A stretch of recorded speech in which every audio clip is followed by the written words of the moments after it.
Hello नमस्कार दोस्तों, आप सभी का रोचक कथाएं में स्वागत है। आज मैं लेकर आई हूँ मल्लिका ज्योतिर्लिंग की कथा। चंद्रावती के पास श्री मल्लिका अर्जुन ज्योतिर्लिंग 12 ज्योतिर्लिंग में से एक है, जिसे दक्षिण का कैलाश कहा जाता है।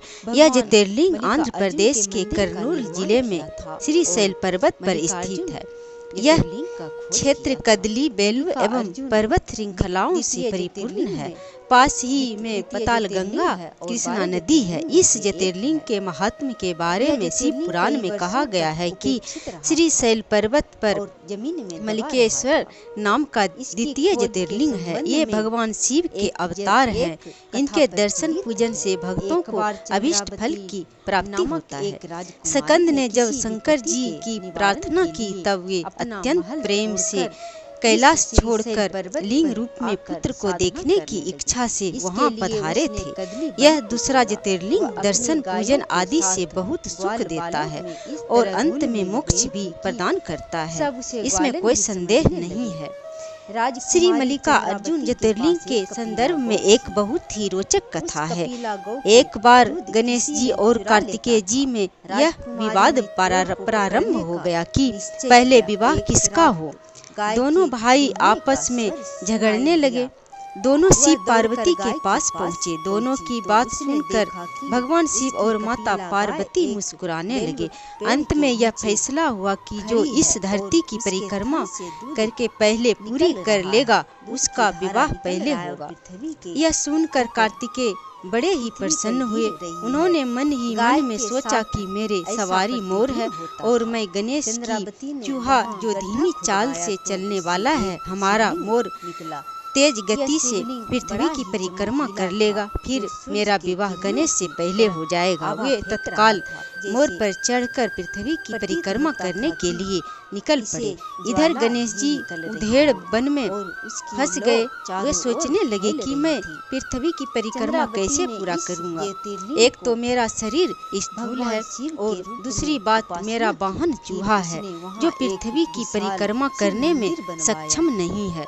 परंतु थे वे बड़े बुद्धिमान। उन्होंने मन ही मन विचार किया कि यदि पृथ्वी की परिक्रमा करने के बदले अपने माता पिता की परिक्रमा कर ली जाए तो स्वयमेव पृथ्वी की परिक्रमा हो जाएगा, क्योंकि शास्त्रों में लिखा है कि माता पिता की परिक्रमा करने से पृथ्वी की यात्रा करने का फल मिलता है। फिर क्या हुआ, उन्होंने भगवान शिव और माता पार्वती की परिक्रमा कर ली। परिक्रमा करने के बाद वे माता पिता से अपने विवाह का आग्रह करने लगे। कुछ दिनों तक भगवान शिव ने कार्तिकेय के आने की प्रतीक्षा की, लेकिन जब कई वर्ष बीत गए और कार्तिकेय नहीं आए, तब उन्होंने गणेश जी की विवाह कर दिया। गणेश जी के 2 पुत्र रतन भी प्राप्त हो गए। लेकिन गणेश जी के विवाह विश्वकर्मा के 2 पुत्री थी, उसका नाम रिद्धि सिद्धि था। और गणेश जी ने विश्वकर्मा के 2 पुत्रियों से विवाह किया था, इसका नाम रिद्धि सिद्धि था। और दोनों से एक एक पुत्र हुआ जो शुभ लाभ कहलाया। उधर कई वर्षों के बाद जब पृथ्वी की परिक्रमा पूर्ण कर कार्तिकेय कैलाश पर्वत पर पहुँचे, तो उनकी भेंट सबसे पहले नारद से हुई। नारद जी ने उन्हें बताया कि गणेश जी का विवाह तो हो गया। यह सुनकर कार्तिकेय अत्यंत रुष्ट हो गए और क्रोधित हो गए और माता पिता को प्रणाम कर वहाँ से चल पड़े। वे दक्षिण के क्रौंच शैल पर्वत पर आकर रहने लगे।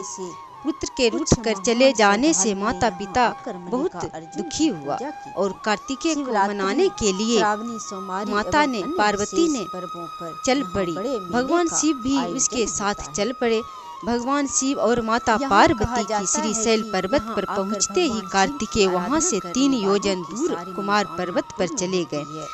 वह स्थान अब कुमार स्वामी के नाम से जाना जाता है।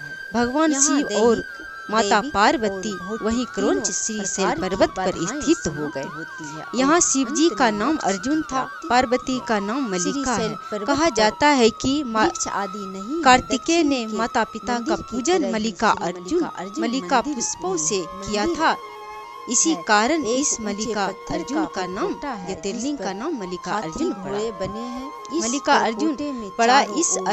इस जनश्रुति यह भी है कि भगवान शिव और माता पार्वती को जब कार्तिकेय नहीं मिले तो उन्होंने निर्णय किया कि कुमार कार्तिकेय की खोज के दौरान प्रत्येक पर्वत पर एक किरण पुंज छोड़ दिया जाए, ताकि यह याद रहे कि हमने इस पर्वत पर कुछ कुमार की तलाश की है। उसी दिन से इस स्थान की प्रसिद्ध ज्योतिर्लिंग मल्लिका अर्जुन के रूप में हुई।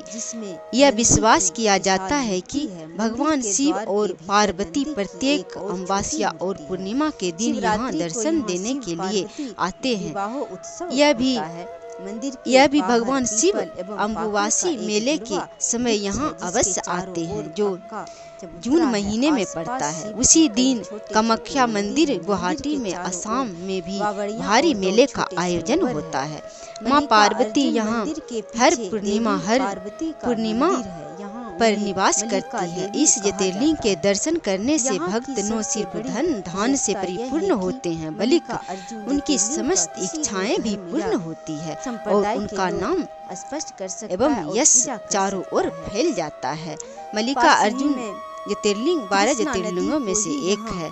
यह कथा अच्छा लगा हो तो कमेंट बॉक्स में जरूर लिखें और लाइक और शेयर करें। जय श्री हरि।